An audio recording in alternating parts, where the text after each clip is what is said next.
Hey, this is MLToys, and on this instructional video, we're going to get a little greasy. This is a tub of our race grease. One tub of race grease is enough to do 2 gearboxes. We have 2 7R gearboxes open here. The race grease that we use, a lot of people think that grease is a myth kind of thing, just they think that different motor oils are a myth that they make a difference, but it certainly does. The stock grease that comes out with the Power Wheels, this stuff is tacky, sticky molasses, and it really it's designed for the masses because it'll never wear down, but it slows the car down a whole lot. Now, the biggest myth that people have with grease is they want to grease all the gears.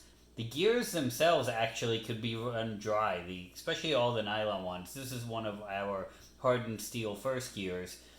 Nylon is self-lubricating. It's got an oil base to it. It's nylon filament and plastic mix.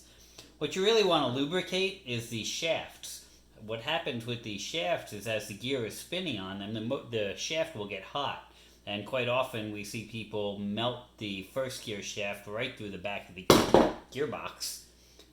So keeping the shaft from getting hot is the biggest goal of the grease. So you want to take your grease and coat around the shaft. Now, obviously, you have to clean out your original grease. You're going to do that just with paper towels is the best way. Do not stick gearboxes in your dishwasher. That is bad. Your wife will be very upset when that grease is stuck all over the plumbing. Now, the final drive gear, this is another very important one to grease properly. The final drive gear has these ridges and channels on here.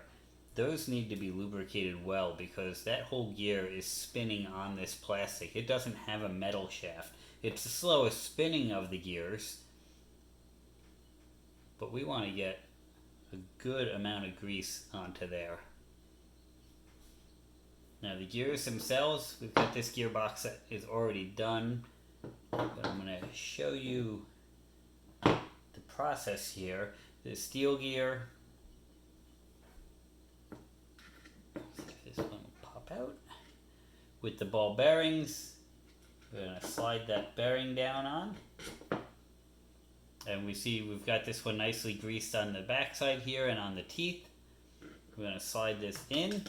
I'm going to put a little more grease onto the top here.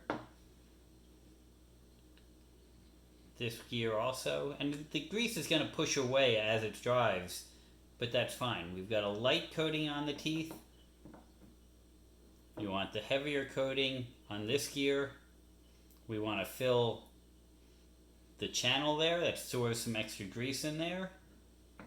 And then your final drive gear, I like to put a little bit on the edge over here because that's going to rub on the ribs here. And we've got our teeth with just a little bit of grease on them. Slide that all in. And then you can put your cover on. When you put the cover on, it is going to squirt grease out.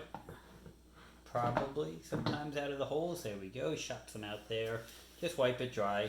These are not sealed gearboxes.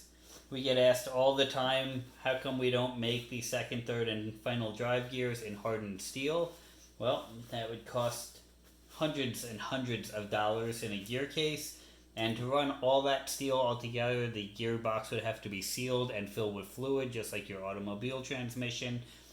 You might as well just go and get your kid a go-kart at that point. These gears will handle 24 volts and 775 motors all day long when your car is set up properly. That means no rubber tires on there, the axle not being bent on the back tire, and the child knowing how to drive a vehicle properly. If you're going to go and do all this modification work, you better have a race car driver that knows how to use it right. That means no shifting from forward to reverse without stopping first, driving off of curbs, things like that that are going to cause harm to gears no matter what you make them out of. Remember, the more powerful you make a car, the more energy that these have to absorb, so the driver has to be responsible as well. That's a whole lot of talk about grease. There you go, guys. Get out and play.